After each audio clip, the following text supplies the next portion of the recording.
It comes in waves, actually. That's what I seem to have found with people. It's like something triggers it and you really feel quite anxious. And then other times when you're distracted or you get a sense of perspective, it sort of calms down. But it's quite difficult to tell when you're going to get the next surge of that.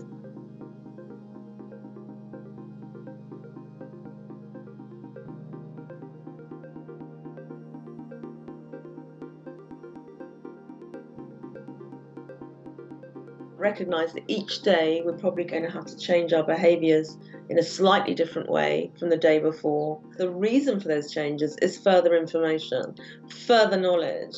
And the more knowledge we have, the quicker we're going to get through this thing. Almost sort of see that as a positive, see that as a moving forward, that we're going somewhere, that it's going to conclude, this is going to end. So if you've got health anxiety already, and that basically means that for every little symptom you get, you blow it into something else, or you think it's something more severe, or you're constantly Googling your symptoms, it's very easy to go to Dr. Google. The symptoms of coronavirus actually are quite similar to anxiety in some ways. I think that's worth bearing in mind. It's difficult to catch your breath, you feel like your chest is tightening, you get those sort of pulsating waves through you. That's what happens when you're over anxious. Our cortisol levels, so that's our stress hormone, is on high all the time. We're overdosing on cortisol, and that makes us feel jittery and edgy and actually makes us feel more anxious. So let's perhaps some of the ways you can step down your cortisol, discourage it from overwhelming you.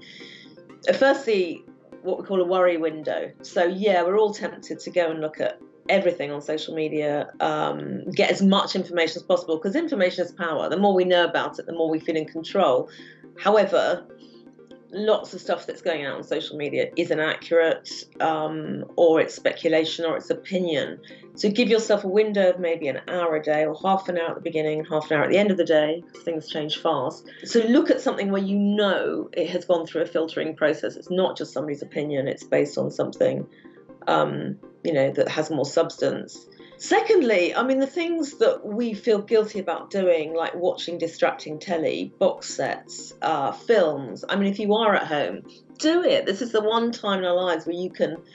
It's not a guilty pleasure anymore. It's just a pleasure. We need to distract ourselves. Even having kind of a clear out, the cupboards that you haven't done that you're meant to do. It's all about distracting yourself and then absorbing. So you go from distraction to absorbing yourself into something so that actually you find yourself, I haven't thought about it for the last half an hour.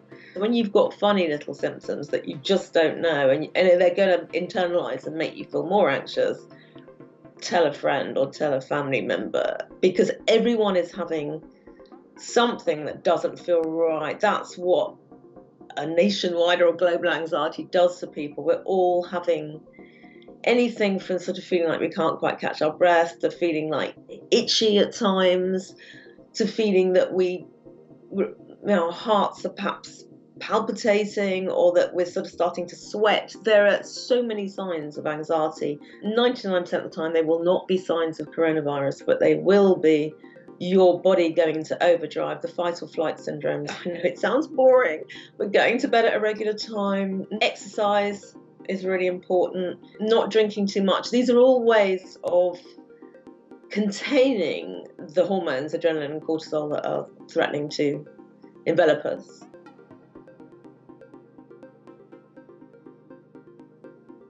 My advice for anybody that feels that it really is painful in self-isolation is to reach out. I mean, there's a lot of things going on. There's a lot of neighbour groups, there's WhatsApp groups, there's various things going on where people are learning to support each other, either in a practical way or in an emotional way. And you can do something else for someone else. Usually there's a kind of generosity of spirit swap, if you like. So if someone can go and do your shopping, you can do something else for them. Maybe you can have a conversation about how you can get somebody online.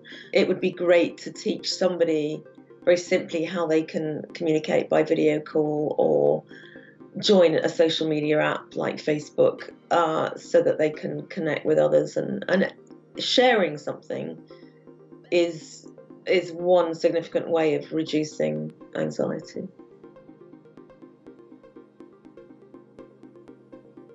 So where we are at the moment with changes happening fairly constantly, I think, and I'm feeling the anxiety too, okay? I'm a psychologist, I'm the one giving the advice, but actually I'm going through, we're all in this together, and I'm feeling as anxious as anybody. I think what I do recognise in people, and what you may be surprised to find in yourself, is a reserve of resilience. And each day that something different happens and our behaviours have to change, that resilience gets stronger. So that develops our coping mechanism. So we're never going to look forward to it as a challenge, but we are going to go into the next day knowing that we're able to cope. And that's the really important takeaway from the moment.